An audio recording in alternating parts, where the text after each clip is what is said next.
so much for joining us, Christina and David. I'd love it if you could just tell us a little bit about what's going on in your world right now, this week, today. And of course, tell us, who you are. It's a busy, crazy time. And I'm David Ackley. I'm one of the co-founders of Ginger's Revenge. And I'm Christina Hall-Ackley, the other co-founder of Ginger's Revenge. Yeah, we're in the business of selling beer. So that's and not just any beer. Yeah, alcoholic ginger beer, one of the only breweries in the country that specialize in this type of product. It's naturally gluten-free, and we like to think it's delicious as well. The past 6 or 7 months have been pretty crazy with this pandemic, affecting us both as a business and personally. But the world seems to be picking up, with bars and restaurants reopening again. We're starting to increase our production, so we're grateful for the way things are going. Yeah. It's been really wild. I mean, to go from everything to be completely shut down and trying to take all the inventory that we had and essentially try to freeze it and try to make sure that we didn't have any beer go bad to now when, people are shopping more at grocery stores because they're staying home, but bars and restaurants are both open. So our production team went from, how can we keep everyone busy to now working overtime, trying to keep the cooler stocked. So it's just been a really interesting time for our whole team to kind of just try to pivot both directions. Yeah. That's so interesting because part of me, and we haven't had conversations with anyone in beer probably since before COVID and the pandemic started. But part of my mind was I wonder what's happening, because it also seems to be price inelastic or demand inelastic, where even if I'm on I'll say some sort of reduced income, if I drink alcohol, I'm going to continue to drink alcohol. And I wasn't sure what happened to demand through all this. So there was some moment where people were right-sizing and figuring out what's going on, imagining largely because breweries or other bars or other restaurants in town might have been a big part of your business. Definitely. Yeah. So our keg business, essentially stopped overnight. So one of our strategies was taking beer that had been kegged and kind of push it into bottles, because bottle sales in grocery stores were increasing. Because like you said, people are I'm still going to drink beer. I'm just drinking it at home. So managing that inventory, it's been really interesting. Yeah, it's wild. Yeah. Massive shift from on-premise consumption to off-premise, which in the beer world, on-premise is your bars and restaurants where you're drinking it on site. Off-premise is where you're taking beer to go. Grocery stores. Mm-hmm. And so our business has shifted dramatically, where our tap room was definitely a bedrock for the business, moving beer at bars and breweries and restaurants. We've shifted a ton of that volume into the grocery store channels. Mm-hmm. Wow. And I recently read that there was an aluminum can shortage. Do you guys use aluminum cans at all for any of your products? Yeah. That probably didn't affect you. Yeah. I was just, because they were saying how everyone was switching to aluminum cans because more restaurants are wanting aluminum cans because they don't want to have kegs. They don't have the volume to support that, and it's more sanitary. And then all the grocery stores and stuff selling their beer in there. But interesting. It was interesting because you saw a lot of tap rooms that weren't really selling packaged beer or very tap room focused start packaging their own beer. And so those aluminum cans we've always bottled.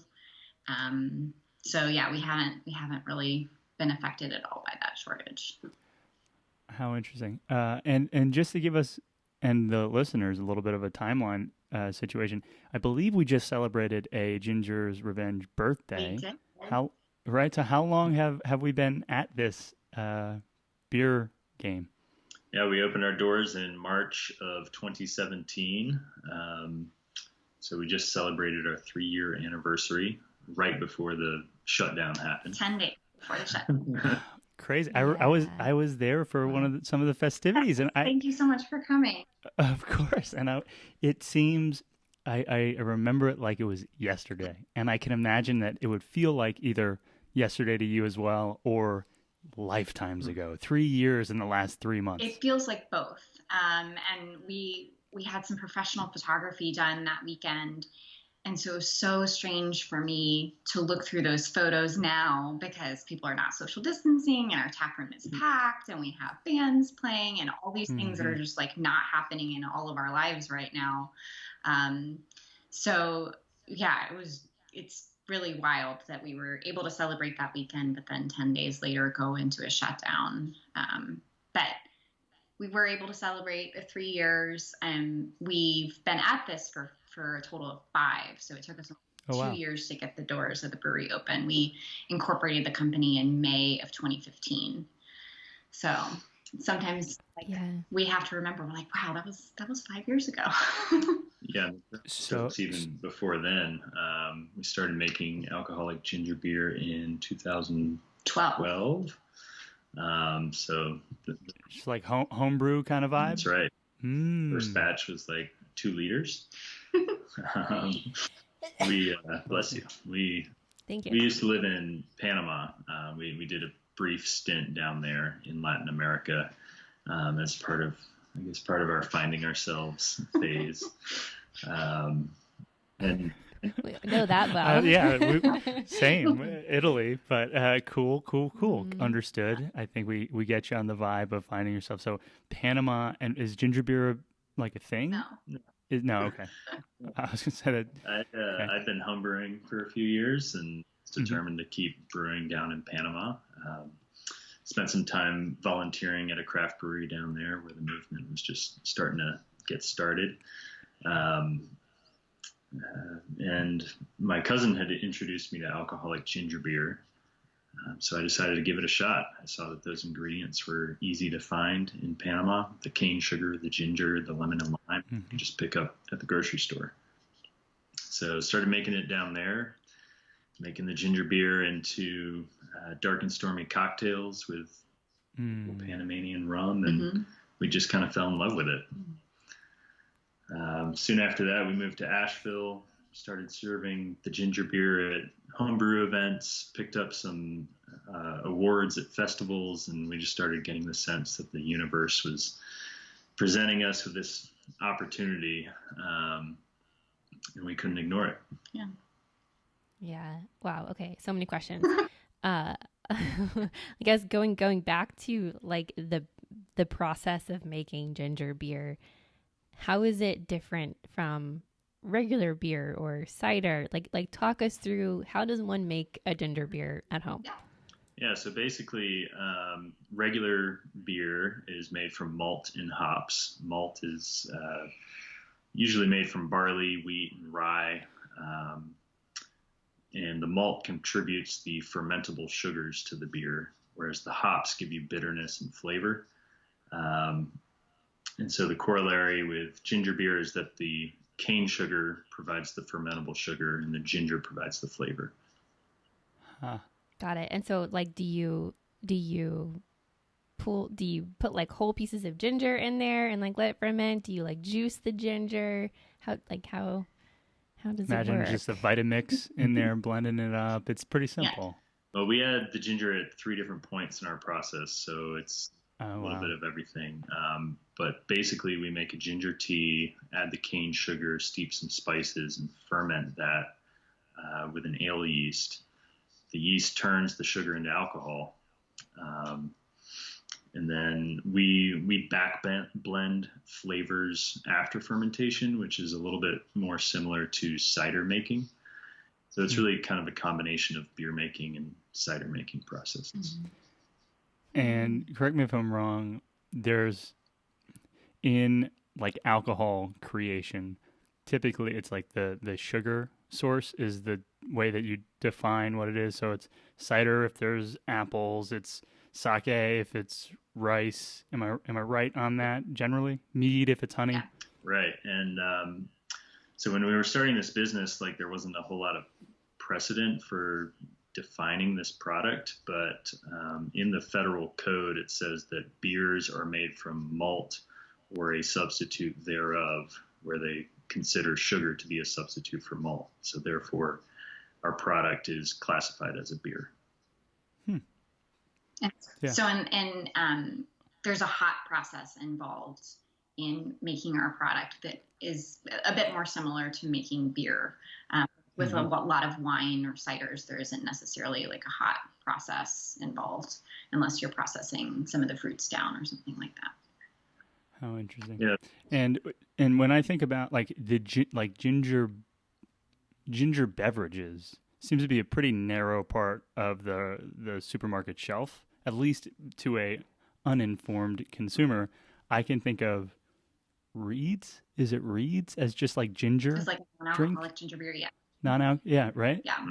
And maybe that's as far as like a layman can go. So it seems like there's some green pastures to come in, plant a flag, and say we're gonna take this over. Is that right, wrong, otherwise? Yeah. Totally. And we were inspired early on in our research to find that alcoholic ginger beer used to be super popular in North America, with some 500 producers making alcoholic ginger beer.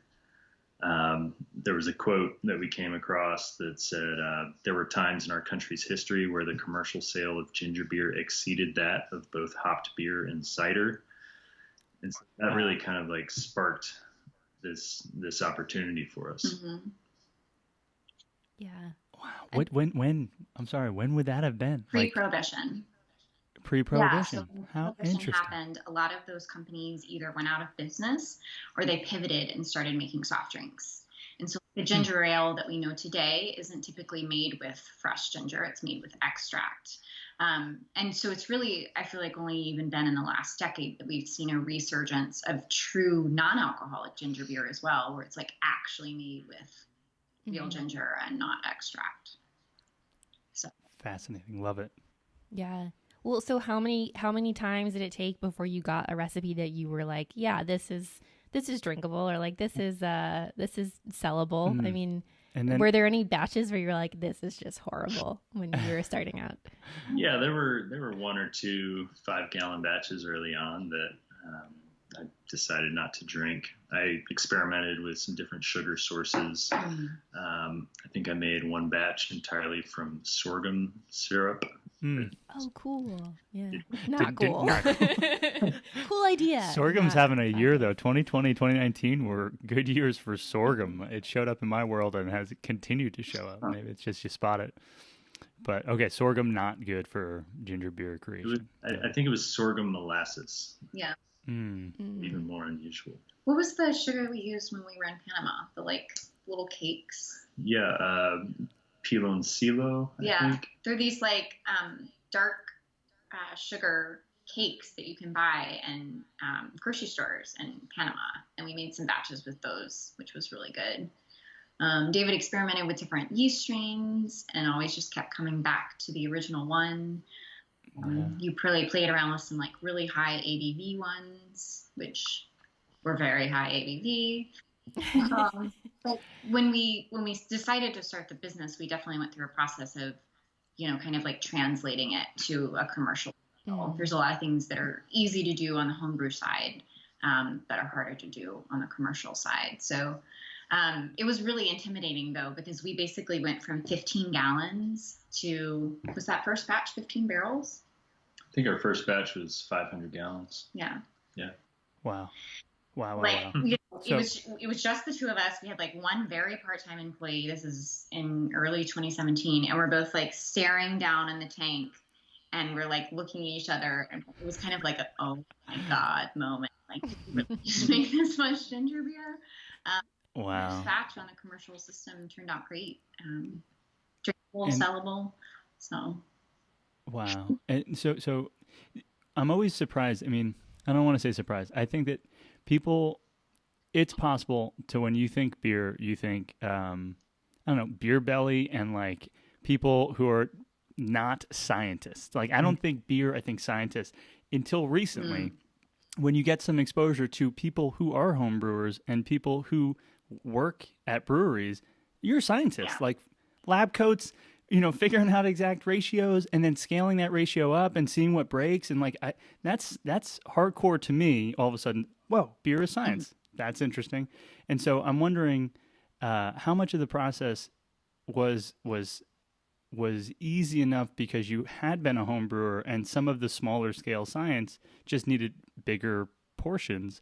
And then like what things started breaking at scale that you couldn't have known about until you went from 5 gallons to 150 gallons. And maybe we'll pause there. But then the next step for me is 2 years before a tap room. Does that mean 2 years without revenue? Or were you, so like, let's talk through some of the nervousness. I can only imagine, like, even if you had done an incredible job building a life savings, 2 years of just watching a number go down has to, like, I'm sweating thinking about that. So like what things broke as you start to introduce scale and think, okay, this is going to be commercial now. And then what's going on in your mind as I imagine there's some sort of a clock where like, we need to start making money. Like, how does that all affect those first 2 years? Yeah. Well, there's a lot there. Yeah, there's a ton, and I apologize, but you take it how you want. Like throw on like 20 questions, go. That's okay. Well, we definitely had a sense of urgency to get open and get our product out there.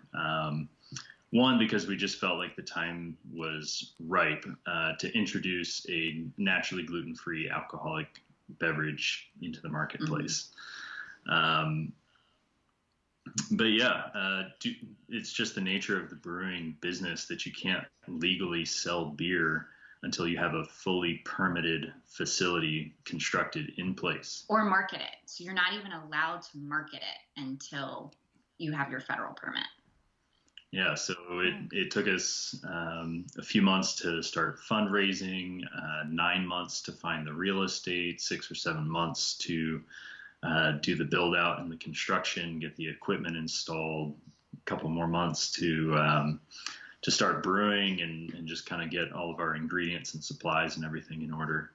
So yeah, it was a long 2-year startup process. And just like you said, we kind of watched that bank account dwindle, and yeah, that was stressful. So we were very lucky and very grateful to have some awesome investors on our team. And so that's what helped provide that startup capital for those first 2 years. I also kept my full-time job until January of 2017. So I was working at a nonprofit where there's staff members in Asheville. It's called Groundswell International. And I worked there for about 4.5 years. And then even after I moved full-time with the brewery in January 2017, I still consulted with that organization for 6 months, and that was kind of, David was full-time. Well, after about 5 or 6 months, he had been freelancing. He went full-time with the brewery to be able to focus on it. But, we were like, Christina's going to keep her job and make sure we can pay our mortgage and bills. That's how we're going to figure this out. So it was definitely a team effort to make that happen. I want to flag a couple things because I think that's really helpful and creates some context. So we've had some people ask about fundraising in the past. I'm wondering if there are any highlights, things that you remember about like pitching a concept. Are these friends and family fundraisers? Or are these like institutional investors who do beer things? And then I'll flag, but we don't need to go into the idea of having that kind of overlap. Seems like a really good place to start if you can. We were gifted Sarah's old job, like right before we left New York, 2 days before we left, like asked her to do contract work for a couple months. And that was so much oxygen for us that it's hard to even quantify looking back on it over a year ago. So cool. The overlap. Awesome. Let's talk about just as a concept. You have great investors. What do they look like? How did you pitch them? Any highlights from that 5 years ago? Yeah, our early investors all fit in the friends and family category. So we feel really lucky to have those people on our team. And our business would look very different if we did not have those folks on board. So yeah, we just feel incredibly fortunate But I also want to brag on you a little bit. So when David was working on the business plan, he kept kind of coming back to me and being like, this smaller scale that we're thinking about, it doesn't make sense. Like he kept crunching the numbers and kind of coming back. Here we are putting a very niche product into the market. And he was like, I think we have to start with 15 barrels, which isn't necessarily common to start out with a equipment that size, especially with an untested product in the market. But based on kind of the business plan that we were presenting to be able to show to potential investors, even though they were friends and family, that was kind of what we felt like we needed to do. And that has played out well for us because we've been able to take advantage of that scale now, growing into that system without having to stop and establish a new system. And I think, David did a lot of really awesome work early on, crunching those numbers and coming up with a plan that worked and made sense and that we were able to communicate easily to investors. So nice work, babe. Oh, thanks. And then just one more very practical question is, were the initial investments just straight up equity in the business, or were they some sort of convertible note? So, and then having friends and family, to me, it seems compelling because it seems less likely that they'd be like, and 7 years from now, I need you to exit at $100 million business because I need to make 1,000x return on this, right? Clock's ticking. No, it was all equity investment, and all our investors are super supportive of our vision, and nobody's pressuring us to make a quick exit. So again, we feel very lucky. With that being said, though, it's a different kind of pressure because we feel pressure to want to honor that investment of people we love and care about and be good stewards of that money. So it's a different type of pressure. But right. Yeah, that they've been really supportive and, are there when we need to ask advice. When all the COVID stuff went down, we had a contingency planning meeting with the investor team. So yeah, we have a great team of people to turn to for sure. Love it. Yeah.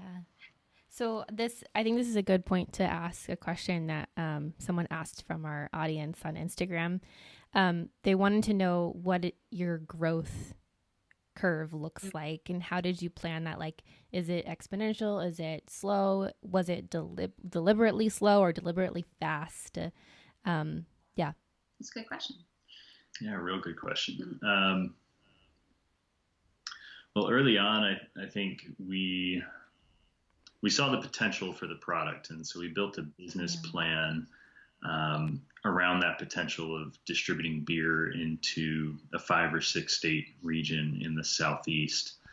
But in our first year or so in business, we knew that product quality was everything. And so rather than just try to push as much beer as we possibly could, we really focused on getting the process right and getting the quality as good as it could be. Kind of like we talked about earlier, there wasn't really a roadmap for us to create this alcoholic ginger beer company. So a lot of things we had to figure out on our own. And so we allowed the business, I think, in the first year or so to grow organically. And we were very fortunate to have a lot of positive word of mouth from people around town, a lot of local bars and restaurants coming to us asking for kegs. And so we kind of let that happen at its own speed and started building up momentum from there. Mm-hmm. And then the process of doubling the first time versus the process of doubling the second time has been really interesting. So we have set aggressive growth targets. We set very aggressive goals for 2020, which we had to revise, obviously, given the climate. So there's been, I like to say that our goals are aggressively realistic. So we're not just kind of like letting it just grow organically. We are putting our foot on the gas and kind of setting some high goals. Yeah, as the business matured, we've become more deliberate about setting those goals. And at the beginning of this year, it felt like we were kind of getting into this rhythm of like strategic planning and figuring out how to execute on those goals. And then COVID happened. we're like, we spent all that time working on our strategic plan for 2020. Yeah. But oddly enough, we kept a lot of our main like priorities. We set like 5 annual priorities, and we kept a lot of them. It was just some of our volume and revenue goals changed. So we pivoted a little bit, but there's, in terms of the projects that we're working on, a lot of those are still the same. So. Yeah. So what are some of those goals for this year? And I mean, you don't have to share necessarily specific numbers, but from a qualitative point of view, I guess, what are some of those goals that? What were some of the qualitative priorities? Yeah, I mean, we're just always fascinated with how humans, but then also businesses create goals and think about a planning process, knowing that, a plan is as good as, until you make contact with the enemy, or it's that process of planning that's the value, not the plan itself. But very interested to know how you chose 5 ideas or 5 points, or how you think about planning generally. Yeah. Mm-hmm. Well, probably our top goal at the end of 2019 and early 2020 was to start selling beer in Ingles. And we finally made that happen in February of this year, right before the pandemic hit, which turned out to be incredible timing. Yeah.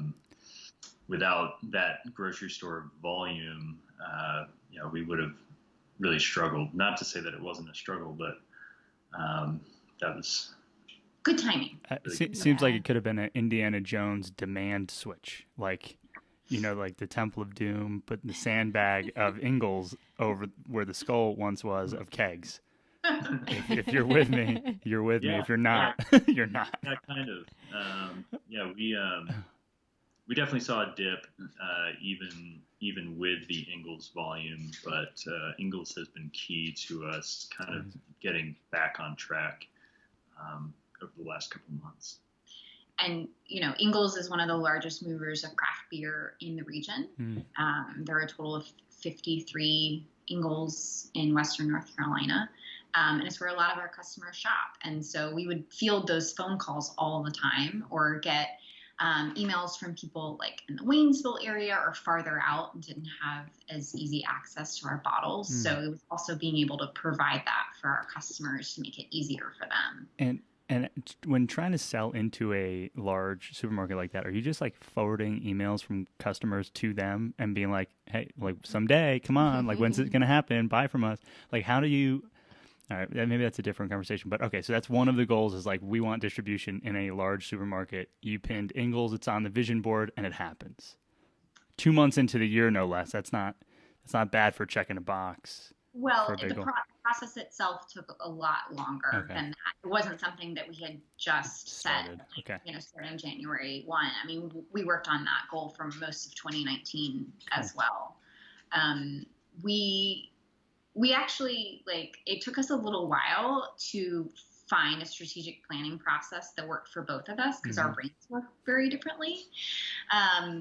So we both really like the Rockefeller Habits by Vern Harnish. Yeah, Rockefeller CEO. Got it. We have that on our bookshelf.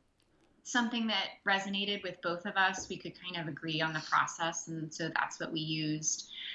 So Ingles was a big one. We're working on our 4th bottle release, which is our cranberry herb ginger beer. So we were actually working on that a lot Q1 with Atlas Branding, who I know you guys have had on the podcast as well. Yeah. We kind of paused that process a bit back in March when COVID happened, and we're working on it again now. So hope to get those bottles out soon. Just in general, releasing more products into packages. So in terms of identifying the 5 priorities, I mean, we kind of go through that process, like outlined in the Rockefeller Habits, kind of like throw some stuff up on the wall and then kind of like narrow it down to what 5 priorities we feel like will best help us achieve the revenue and volume goals that we've set. Got it. And revenue and volume would be like the final stop, right? So one of the things that we're thinking, when we think about goals, we try and think about things that, air quotes, are in our control. Mm-hmm. And I often will say, like, revenue for us at least is a result of things that are in our control, but like revenue directly typically is not in my control, but I can have a lot of sales conversations. I can have a lot of cold emails into businesses that are local and, you know, introduction conversations, and have coffees in a world where coffees exist. But like the revenue is a result of these other things that are in our control. Definitely. Mm-hmm. Yeah. Mm-hmm. Yeah, and we had set revenue and volume goals for 2020. We were trying to double our volume this year, and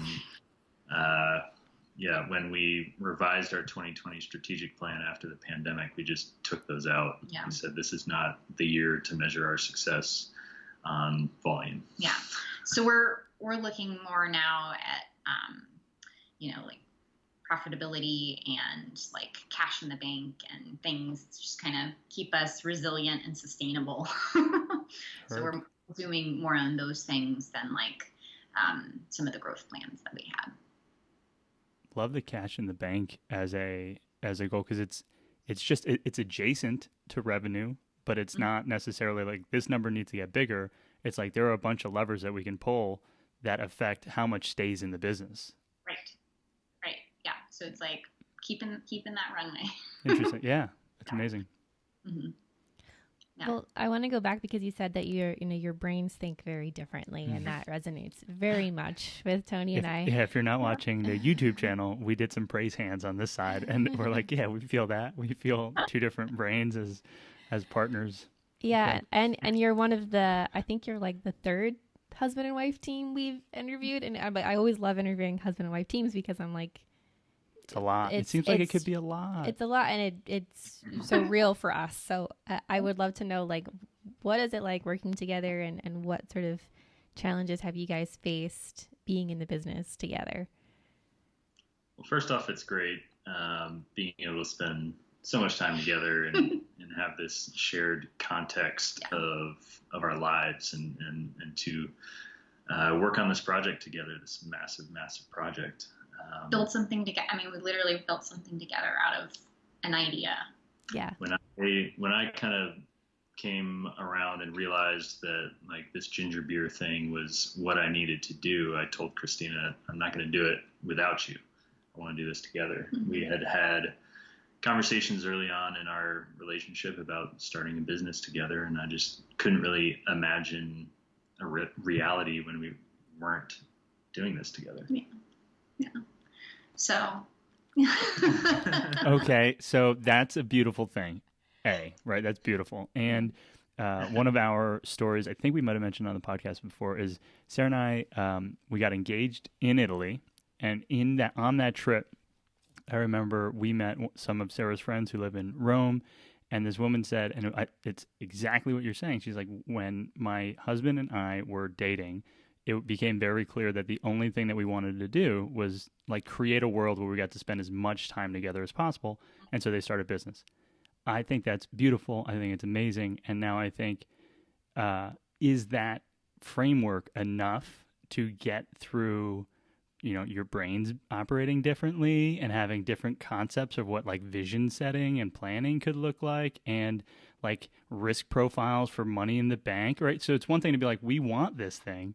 It's another thing to live into that in truth over 5 years and all of the ups and downs of 5 years. And so I'm wondering, what have you learned through the process?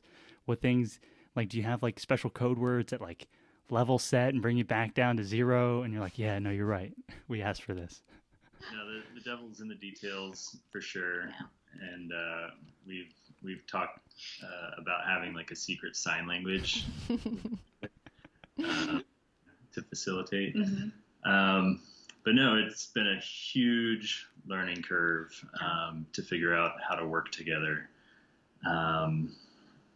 one thing we've talked a lot about is like co-managing our business. And I think what we've found is that when we're both in charge of everything, nobody's in charge of anything. Yeah. So we've had to get really clear on who's responsible for what aspect of our business. Mm. And so what does that look like? Like how do you divide your responsibilities? Mm-hmm. Well, definitely evolved. Yeah. It's hard when we're both each other's sounding board. Yeah. But generally speaking, I'm looking at more of sales and production, and Christina is doing more marketing, front of house, public facing. Yeah. Mm-hmm. We still tag team a lot of finance and accounting and many other things that just need to get done. Mm-hmm. Mm-hmm. And I think too, I think what's interesting about working together is you're seeing your partner in like really high moments of stress. You're seeing, like, it was hard for me early on for David to like see me fail, or that's how I perceived it, right? Like, we are both people that hold ourselves to like really high standards and always want to exceed expectations.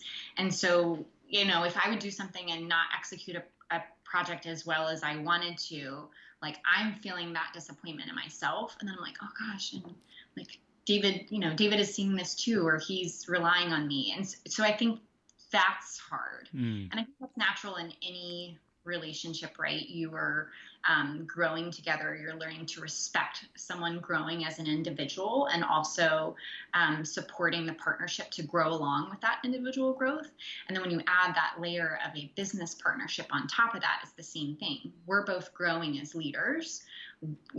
Our starting a business, I think, highlights some of your personal weaknesses, and you have to work through that as part of your professional growth too. So it's just been, it's learning to respect that and give each other support, and and that can be really challenging when you're in high stress situations. So and what I've noticed, the opposite side of that same coin, because we feel that as well, is that there have been moments where I have the presence of mind to go, oh my goodness, this is such a gift. Like, seeing Sarah exceed what I could have thought was where like she would feel comfortable. Like, we've done, for example, I think we first met at a Making It in Asheville style like event, and seeing Sarah like work a room. So in my mind, Sarah's the introvert in the relationship. She's the quieter one. We have 60 people come to a Monday Maker Mixer, and she's bouncing around the room, and I get to have that with her because of this thing that we're working on together. And, if that was just a, Acme Corp event that she had to go to on a Tuesday night, and I stayed home and like ate a, frozen dinner, I don't get to see that. Right. Definitely. Right. Yeah.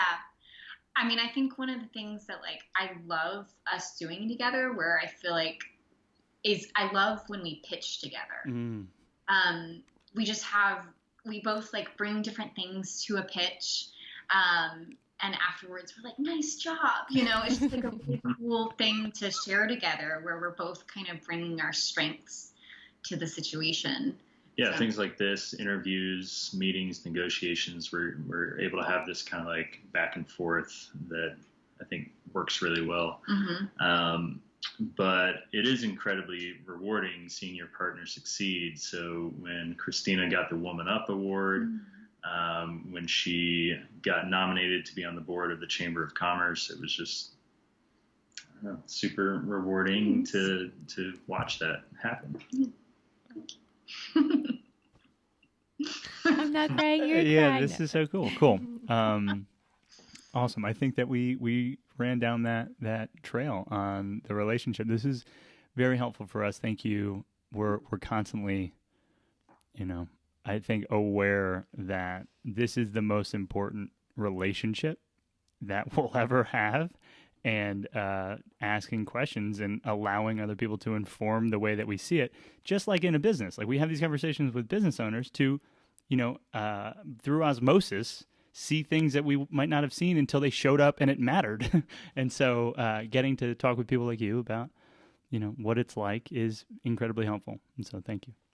Of course. And it's like proof that it can, it's possible. I think a lot of people out there are like, oh, I can never work with my spouse. And it's like, what? Really? Like you can't imagine not working do with my that. spouse. But yeah, it's all very interesting. So I mean, I know the next trail that I want to run down. We mentioned it. We blew right past it. And I was going to try and make a joke about and it's amazing how well you've done with such terrible branding. It's a joke because Atlas Branding has been on the podcast. They're dear friends. So I like to use the metaphor of if they're a hermit crab, they've grown out of their old shell and they're now in a bigger hermit crab shell. And we just moved in to their old shell. This is the former Atlas Branding office, people. Cool. How cool.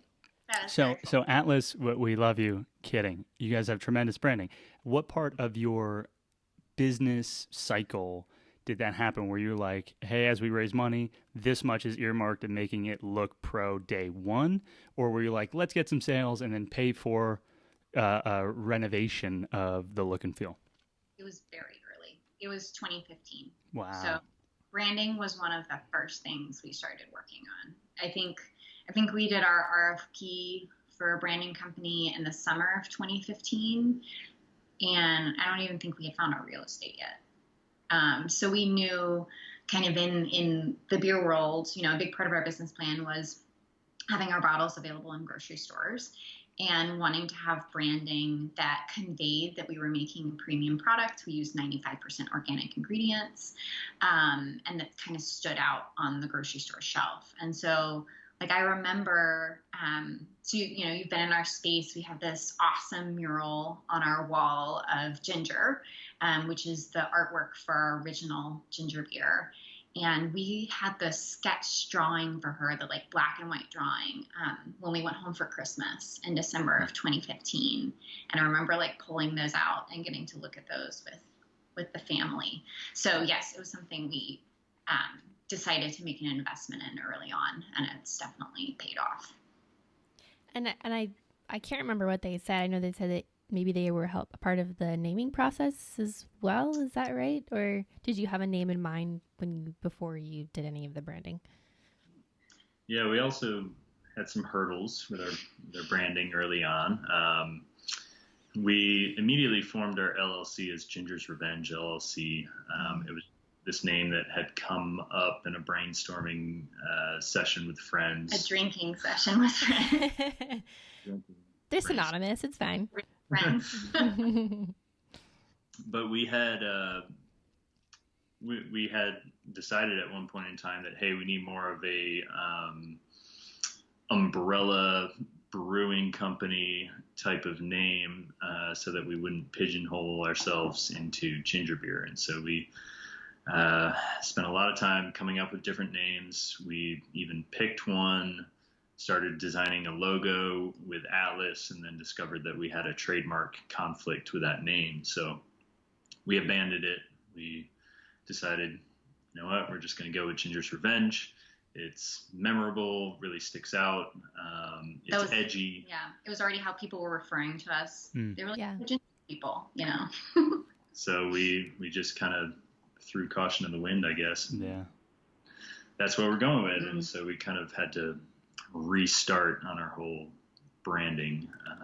And Atlas helped us kind of redesign that logo. And we actually had a mock-up bottle with this other company name and the redheaded drummer artwork. Mm-hmm. And so it was pretty challenging to come up with a new logo to fit into the vibe of that artwork. Mm-hmm. But Atlas definitely helped guide us through that process and provided insight about trademarks and, what might be worth it or not worth it. We really appreciate their kind of guidance and expertise on that. And it all worked out really well. The thing I appreciate about working with Atlas too is that early on we were like, okay, we want to make sure that we have consistency across our packaging. And so we spent a lot of time with the first package design to kind of make sure that we had those consistent touches in place. And so kind of having that foundation made it easier as we've added other packages. I hear that. I think that that's largely one of the primary differences between we live in a world where you can go to Fiverr and get a logo design for very, call it fair rates. Yeah. The difference between getting a PNG or a JPEG of a image that looks cool and having a brand that is consistent and reliable and repeatable and allows for the fifth bottle type to show up and fit in a cohesive like overall brand, like that is just stuff that my brain doesn't think like that, and that's why pulling in the pros seems to make a lot of sense. When you think back to some of the trademark lessons, like what stands out? Because one of the things that I find myself thinking a lot, and when I have conversations with people who are very early in a process, because of how I show up in my energy and my risk profile, I'm like, go fast, do the thing, figure it out later. Like, don't trademark. Come on, you're worried about your trademark, but like it does make sense to worry about a trademark. Yes. Also, don't let it be like the blocker that keeps you from, like, imagine you'd never started. I'd rather you run into a trademark issue than never start. That's my worldview. What stands out about some of those early foundational logo, trademark, copyrights, things like that? Yeah, I think starting out as a new business owner, it's just really hard to know when and when not to seek outside advice. Yeah. And we just kind of learned the hard way that trademark is one of those areas where you really need a professional to check your work. Saves you time and money in the long run. There are other aspects where, maybe you don't need a lawyer or an accountant as much as you might think, but hindsight is 20/20. It's really hard to know when you're just starting out. And I think with trademarking too, it might depend on the industry or the business that you're starting. For us, where we have a product, having that trademark was really important. And also in the beer business, trademarking is so challenging in the beer business because not only have we finally exceeded the number of breweries in the United States that were in place, before Prohibition, but each brewery is putting out dozens of beers and are naming those beers. So constant trademark issues in the beverage, and in our trademark category, non-alcoholic beverages are in the same category. So it's not just alcoholic beverages, it's non-alcoholic beverages too. So there's just so much competition in that space. So having somebody who knows what they're doing. Yeah. And I've read a couple brewery books or, histories of breweries. And one of the things that I remember going like, oh my God, is, insert Acme, big beer company, will see a style or a naming convention come out from a small brewery. Be like, oh, that's really savvy, and then buy up the rest of the zip codes in the U.S. or buy up the rest of the area codes in the U.S. and because they have a fleet of lawyers. Yeah, go ahead and get us all of those for every other area code in the country. Oh yeah. Yeesh. We actually received a postcard in late 2015 from a large alcoholic beverage company in the United States about a potential trademark issue with Ginger Revenge. And it was just this sinking feeling. I was like, oh my gosh. We haven't even started. What's happening? And a few weeks later, I was contacted by someone that I went to college with. I mean, they know me by my family nickname, and they just happened to be the trademark attorney for this big beverage company. And he's like, hey, I think this is something we can quickly resolve, over the phone. And we did, and it was totally fine. We're able to just put in an exclusion, our trademark application, and move right past it. And I'm like, what a small world that somebody that I went to college with is the attorney for this company. But yeah, it's just wild. If that hadn't been the case, we could have been, I don't know, it could have played out differently. Yeah. And I imagine it could be so demoralizing in your first couple months, and you're like, are we really going to we just raised money, we're going to put how much? This is a bottomless pit of money, potentially, to attempt to fight the big dog on or do we just rename it? Like maybe we just pay Atlas again. Like I can imagine those conversations and being like, it's a little, I don't know, crazy.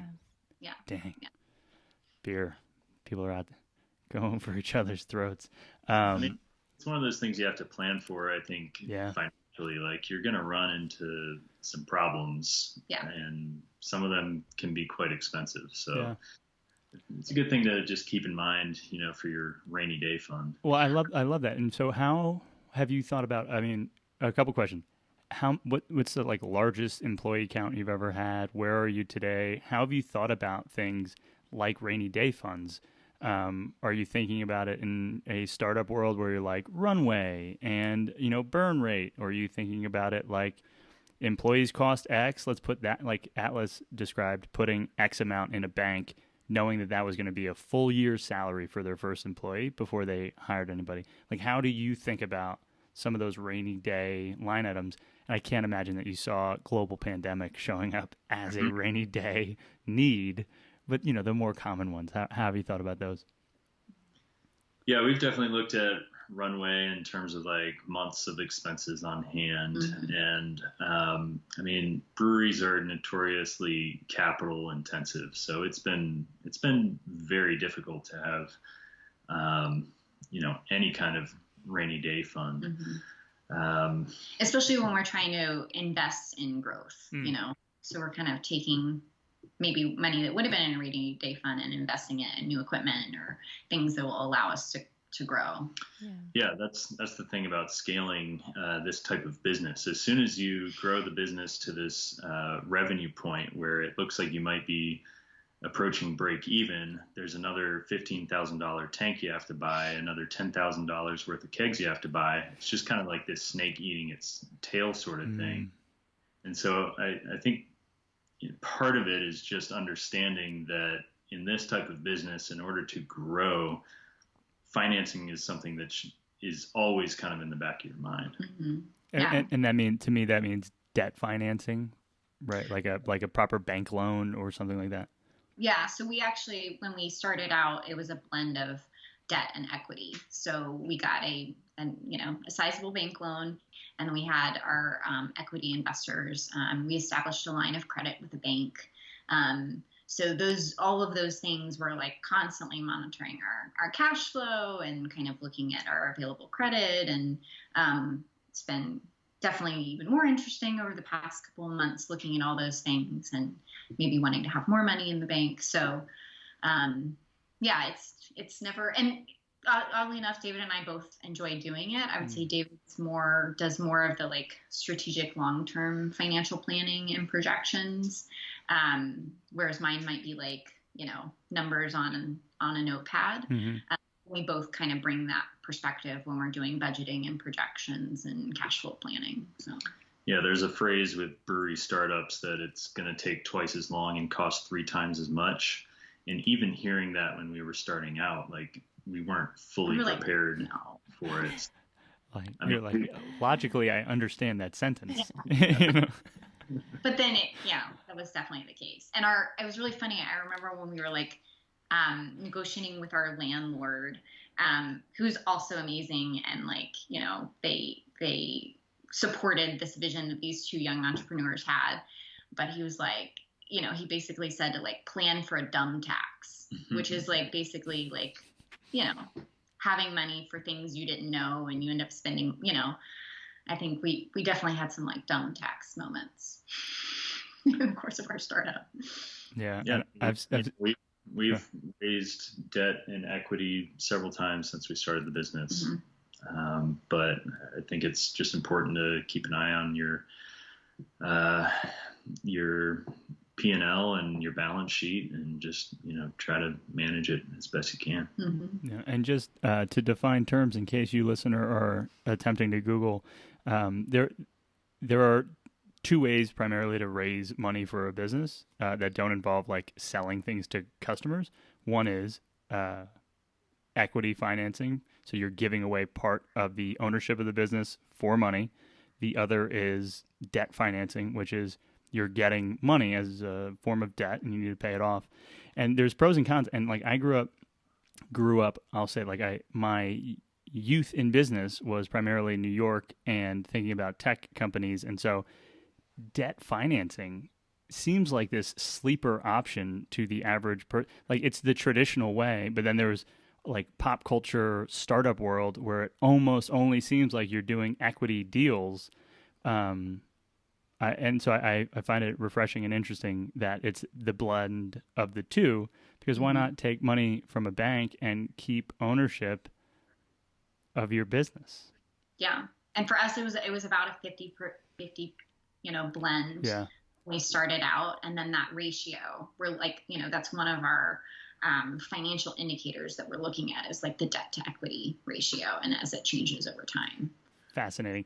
And then the next question will be, how does credit show up in the world? Because it's one thing to have credit with a bank, meaning by way of, access to capital, credit line.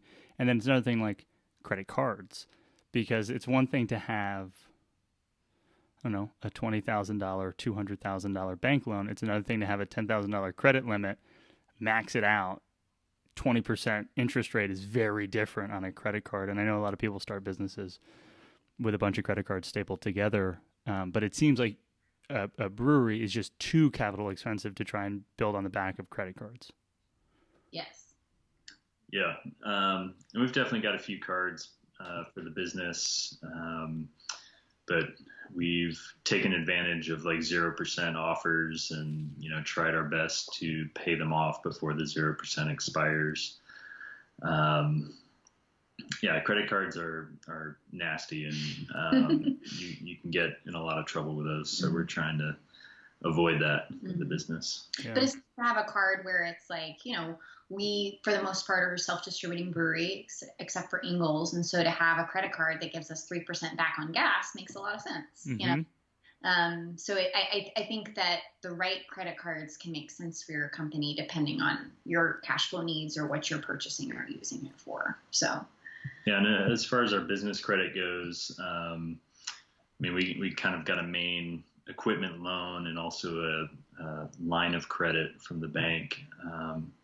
And we're just incredibly fortunate to have that. I know that a lot of startup businesses don't have that, and we wouldn't have had it without the investors that we've got. Amazing. Yeah. Feel very fortunate. Yeah, they helped facilitate that for sure. But our bank, I remember when we signed our bank paperwork, it was like super thick. It was like as thick as a book.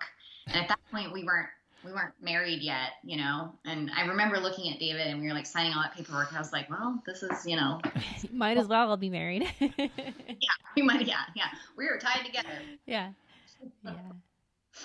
Wow. Make no mistake, if that bank loan doesn't come back, we're paying it for the rest of our lives. Yeah. Yeah. Wow. Heard. Well, so I'm curious, you said before that when we were talking about the name and stuff, how you weren't sure about naming it Ginger's Revenge because maybe there's something else that you would want to include in there. Do you have any plans or intentions of including another type of product that's not ginger beer? Yep. Yeah, we're doing a bit of R&D on some other product lines, thinking about non-alcoholic beverages in particular. Love it. Yeah. GR Bev Co.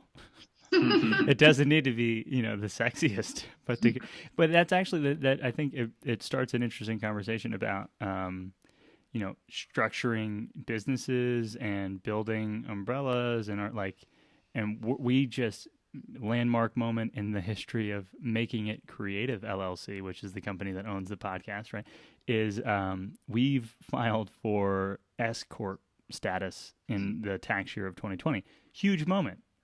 Listener, one day we'll break down what that means because it will make a real difference in our small world this year. How have you thought about business organization and tax positioning, and especially if these thoughts, R&D conversations are happening, what thoughts are you thinking? Yeah, that's a really complicated subject. Tax planning is really difficult. I guess what I would say to listeners is find a trusted source of information. Do your own research as much as you can. Don't just expect like whatever accounting firm is on your payroll to figure it out for you. Yeah. Oh, and if that accounting firm is TurboTax, probably even less so. Yeah. Well, I think it just totally depends on your type of business and how it's structured and your ownership. And, when you have a capital intensive project like a brewery where you're going to have a lot of depreciation is complicated, so that's like taking your equipment and breaking them out, that expense over time and the implications that has on tax planning, and they keep changing the rules. So it's just, I think that's one area where, I think that's one area where I think that we've learned a lot in the last 5 years. But I think, like David said, it's worth doing your own research on and kind of like having a feel for versus just kind of like relying on what somebody's telling you. But I'll buy that. I depreciating our laptops is like giving me anxiety, and I can't imagine. I can't imagine what you're going through. Barrels. Yeah. Like, oh my goodness. Yeah. Okay.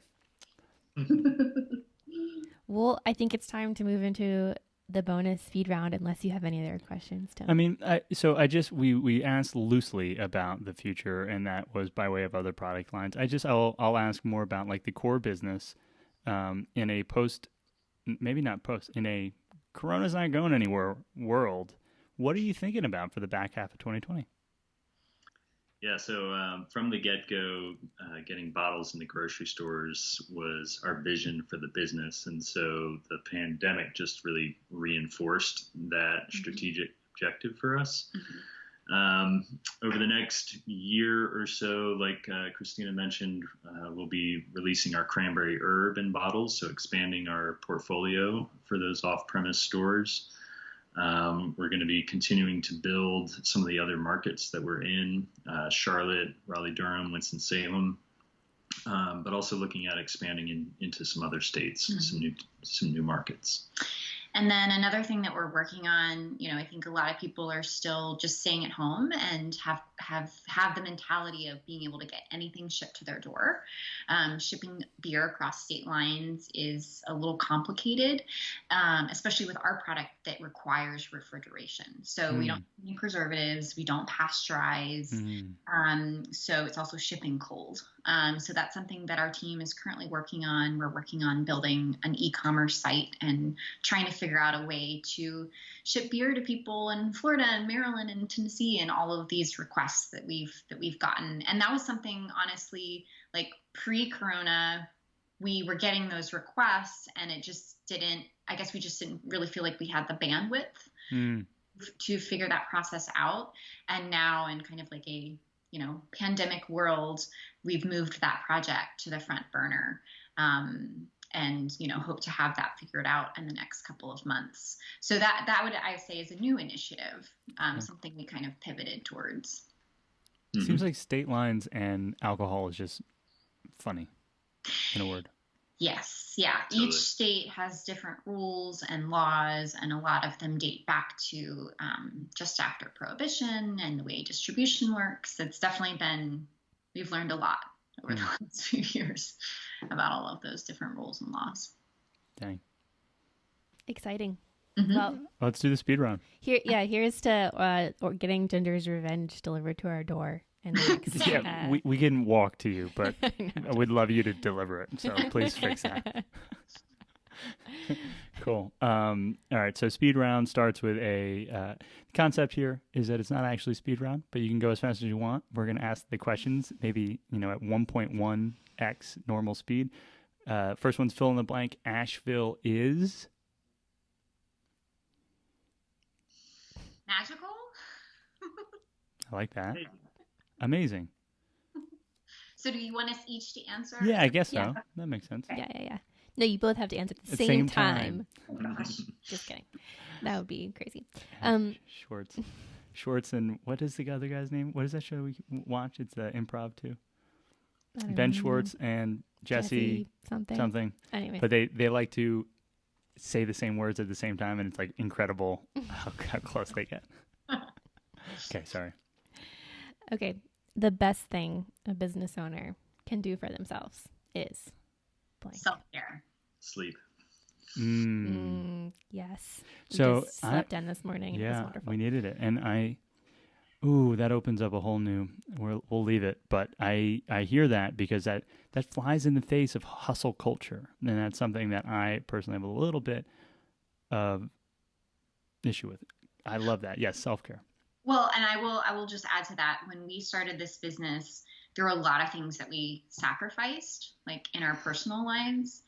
And we decided sleep was not going to be one of them. Yeah. That said, we've had plenty of sleepless nights, anxiety-induced nights. Usually me. I have more trouble with that than you do. Yeah, but we were like, we might be sacrificing home cooking and maybe, we should be exercising more, but we're not sacrificing sleep. Yeah. Here's to that. Snaps. Agreed. Okay. Assuming that you recommend books, which book have you recommended the most to friends, family, peers? That's a good question. Probably the Rockefeller Habits that we mentioned earlier. From a professional standpoint, that's probably one. If we're going the fiction route, that's like, I don't know if I could answer that one quickly. But let's force you to pick 2 or 3 because I would love Sarah's. We historically, for a better part of maybe a decade and a half, I pretty much only read nonfiction business books. Wow. And now I only try to read, fiction books, but especially at night. Both kind of I'm into like YA, like more young adult, like I don't know, Harry Potter kind of stuff, and then he's into more sci-fi fantasy. Yeah, I'm like reading the Lord of the Rings and Game of Thrones books because like my mind can hop into those worlds, and like going to sleep reading about Rockefeller being an incredible CEO gives me anxiety. Like I love it. I'll read it during the day. Like I'll start my day maybe with let's think about how Rockefeller might have handled this. But if I do that before night, I just know it's not who I am at 31. Right. Yeah. No, and I think for me, reading fiction is a big part of my personal self-care. And so, the more time that I can spend like reading fiction and kind of just like escaping into another world is just really good for my peace of mind. So I don't know if I could narrow it down to like my top ones. But lately over the past couple years, I've been trying to make a point of reading books authored by people that do not look like myself. So authors who have a different perspective, who are a different race, a different voice. I just finished reading The Vanishing Half, which was excellent. I recommend that one. Homegoing was really good. Homecoming? Homegoing. That's a good name, yeah, because I see you title, Homegoing. Cool, and that's perfect. Those 2, we'll flag those. Links in the show notes. To my dad, who turned me on to the Master and Commander series, Patrick O'Brien. It's a nice escape into historical fiction. And there's like 12 of them. Yeah, and there's like 12 or 14 books in the series, so you can just keep going and going. Oh my goodness. Those are the best because then you don't have to think about what am I going to read next. Yeah. You're just like, oh, anything by this author. Yeah, deciding. Cool. I think that I asked that one. Oh, it's my turn. Okay. Name one person or business that you'd like to nominate to be on this podcast. Oh. And no promises because there's a very high threshold for guests, so we can't promise that they're gonna get it. We only work with the finest businesses in town. You guys have interviewed a lot of awesome people already. We feel fortunate. And so not to any pressure, but mostly like this is shout outs to your accountant or whoever you think is really great in town. I feel like this is the hardest question. This would put me on a spot. Well, because so I'm giving you time. Going through your podcast catalog in my mind.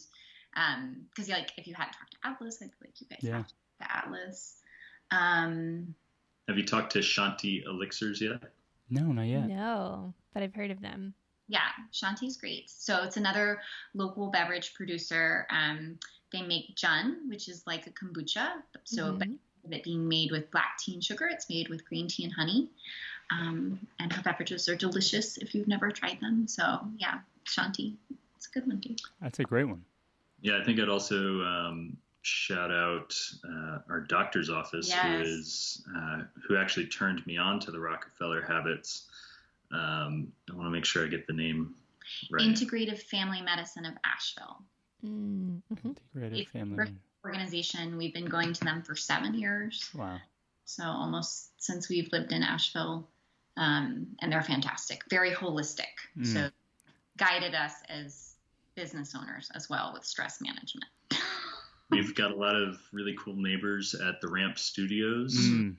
So Spicewalla, Astral. Yeah, how cool is that? Gear. Yeah. Strength Ratio is a new gym in town. The South Building is full of artists. And Joe's stuff. Joe's Cheap Joe's. And the STEAM Lab. So UNCA has. Oh yeah. Yes. So it's one of the few universities in the country that incorporates art into their STEM programming. I think there are more now, but at the time it was one of, just a few. Cool. So, they do they can build anything. Yeah. And they've definitely been a great neighbor to us. They've helped make some different parts for our bottling line that have made it more efficient. They've done some really cool, like, metal carve outs for us. Oh, cool. Yeah, that's French Chocolate is down there. French Chocolate. Have you guys talked to them? Not yet. Not yet. They seem like a big deal. USA Today or something like that. That's not insignificant. What a year. Yeah. Definitely. What a year. Cool. Thank you. That is 2 thumbs up from us on some shout outs. We'll be reaching, if you're listening, any one of those businesses will be reaching out. Our PR team, us. Cool. And then how about and this is a hard one, but the thing that you miss most from a pre-COVID world? For me, it's hugs. Hugger. And that's one of my love languages is physical affection. Even just like touching somebody on, the back of the shoulder. So that's been really hard. Yeah, that's a tough one. I'm going to buck your question and say that I'm just working on embracing all the silver linings post-COVID. That's honestly how I think I would answer the question. I'll tell you what I thought the answer might have been is like the feeling of you guys sitting in the cheap seats in your own kind of brewery and seeing the room alive with people and a band and everyone having a good time and kids, and like I can just imagine that world, and because it's literally the last thing I remember of it. And that's something that that's something I miss the most, I think, is just being able to go out, and it's not necessarily even the food or the thing that I'm consuming itself, but like just being around people in that kind of setting, in a bar or in a restaurant. It's like one of my favorite things. It's my pastime. Love it. We've kind of like reopened our tap room a little bit. We've been open a few weekends, but we had some of our regulars come in, and we're so lucky because we have so much space in the tap room. We have a lot of space for spreading out tables, and we have really high ceilings, and they were sitting at a high top near our production area, and they were like, this is just so nice to come and have a beverage and relax and just to like feel somewhat normal. And I felt really glad that we could provide that experience for them, just I think people are just trying to find these little pockets of normal. Yeah. But it's definitely different than our anniversary weekend with a packed house. Great performance. Do you remember the names of those bands? I can't remember. I know I could do a deep scroll onto Instagram to probably find them. Do you remember the bands that played? Yeah. So on Saturday it was JJ Hips, Modern Strangers, and Life Like Water. Got it. Life Like Water had a vibe that I'm not sure I've ever really heard before. Yeah, cool. Really cool. They're fantastic. We've had them play in our space multiple times, and they actually just had their first album come out earlier. Amazing. This year. Yeah. Cool. And then whoever was the cover band, I heard just 2 acts. Whoever's the cover band / originals maybe before them was also very fun. Like a very fun. Gold Jack. Yeah, that was Modern Strangers. Modern Strangers. Very fun. Mm-hmm. Cool. Last question. Is it me? Is it you? I think it's you. Cool. Last question. No, it's definitely you. I remember I asked pre-COVID world. Oh, okay. Doesn't matter. Anyways, last question is, if we had a magic wand, or someone in our audience had a magic wand, what would be the one thing you would ask for in this moment? It can be a chicken sandwich or world peace, whatever you prefer. And we will not be judging if you want a chicken sandwich. I mean, people have answered this question in so many different ways. Yeah. That's all I'm trying to say. Magic wand. That's.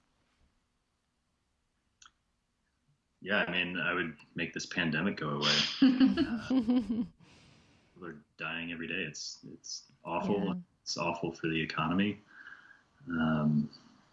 Yeah, I think that's what I would pick.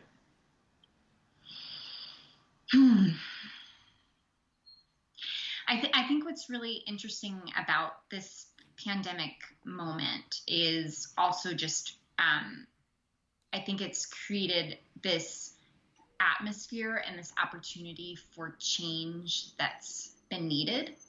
So not just, I think a lot of people have reflected that they were like, go, go, go, hustle, hustle, hustle. And people have recognized like the need to slow down. And in slowing down, I think we can address some of the more systematic changes that are needed. So I think, when we reflect back on this moment in history, this opportunity to really address systemic racism, to really address some of the equity issues, to really address some of our healthcare problems. I mean, it's really highlighted so many of things that could be improved upon. And so I think it's just like David was saying, like, the silver linings are that we have an opportunity and a moment to maybe really push change in a bigger way than we've been able to before. Yeah. So. Here. Dang. So we'll just let those marinate for one more Mississippi. And now for the final question. If our listening audience were to want to connect with you on the World Wide Web, their phones, their computers, how might they do it? So they can visit our website, which is gingersrevenge.com, or follow us on Instagram, Facebook, Twitter at gingersrev. Thank you so much for talking with us this morning. Yeah, thank you so much for having us. Yes, thank you guys. We've enjoyed it.